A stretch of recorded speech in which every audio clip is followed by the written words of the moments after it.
Hello বন্ধুরা, কেমন আছে সবাই? আশা করি সবাই খুব ভালো আছে আর আমিও খুব ভালো আছি। আজ সবার জন্য বাড়িতে বানিয়েছিলাম কড়াইশুঁটির কচুরি আর পনিরের তরকারি। শীত তো চলেই গেল, তাই কড়াইশুঁটির কচুরির রেসিপিটা তোমাদের সাথে একবার শেয়ার করেই ফেলি। চলো, এখানে আমি 250 গ্রাম কড়াইশুঁটি নিয়ে নিয়েছি আর খোসাটা ছাড়িয়ে ভালো করে ধুয়ে নিয়েছি। মিক্সির বাটিতে এটাকে ঢেলে দিয়ে দিচ্ছি 2টো কাঁচা লঙ্কা আর 3 টুকরো আদা। এবার আমি এটাকে ভালো করে পেস্ট করে নেব। এরপর কড়াই ভালো করে গরম হলে তাতে 2 চামচ সর্ষের তেল আর একটু কালো জিরে দিয়ে আমি পেস্টটা ঢেলে দিচ্ছি। একটু নাড়াচাড়া করে এতে আমি সামান্য লবণ দিয়ে দেবো আর একটু জলটা শুকনো না হওয়া পর্যন্ত নাড়তে থাকবো।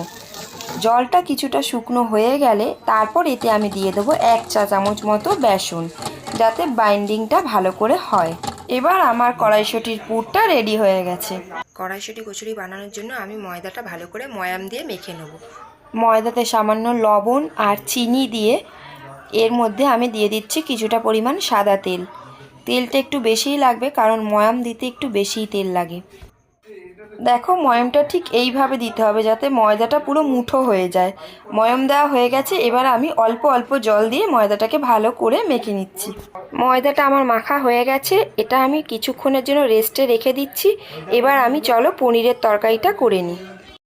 পনিরের তরকারি করব, তাই এখানে কেটে নিয়েছি ছোট টুকরো করা আলু, ক্যাপসিকাম, টমেটো, কাঁচা লঙ্কা আর আদা, আর সাথে নিয়েছি পনির। এখানে 300 গ্রাম পনির আছে। তো চলো মশলাটা প্রথমে করে নিই। আদা, কাঁচা লঙ্কা আর টমেটো আমি মিক্সিতে পেস্ট করে নিচ্ছি। কড়া গরম হয়ে গেছে, তাই এখানে পরিমাণ মতো সাদা তেল দিয়ে দিয়েছি। ফোড়নের জন্য দিলাম শুকনো লঙ্কা আর সাদা জিরে। ফোড়ন থেকে খুব সুন্দর গন্ধ বেরিয়েছে। এরপর আমি এতে দিয়ে দিলাম আলুগুলো একটু ভালো করে ভেজে নেব। আলু ভাজার সময় সামান্য হলুদ গুঁড়ো আর দিয়ে দেবো লবণ।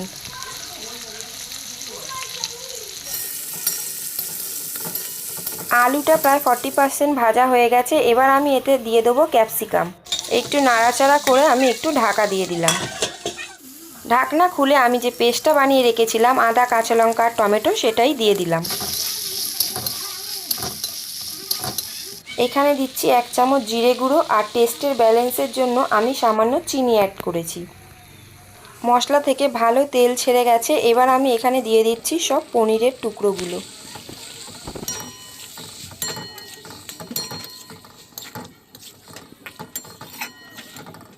আমি এখানে অল্প পরিমাণ জল অ্যাড করছি। তোমরা যেরকম গ্রেভি চাইবে সেরকমই জল দেবে। একটু ঢাকনা দিয়ে রেখেছিলাম। দেখো, সব কিছু আমার সেদ্ধ হয়ে গেছে আর তরকারি পুরো রেডি।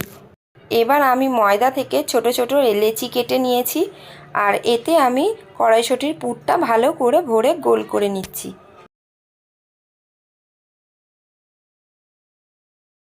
দেখো, আমি পুর ভরে সবগুলো রেডি করে নিয়েছি আর এদিকে তেলও গরম হতে বসিয়ে দিয়েছি। এবার শুধু কচুরিগুলো বেলবো আর ভাজবো।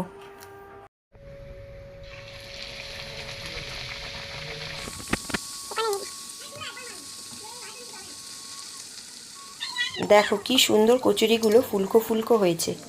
তো আমার কড়াইশুঁটির কচুরি আর পনিরের তরকারি একদম রেডি। চলো এবার খাওয়া যাক। আর ভিডিওটা ভালো লাগলে অবশ্যই একটা লাইক করে পাশে থেকো। টাটা।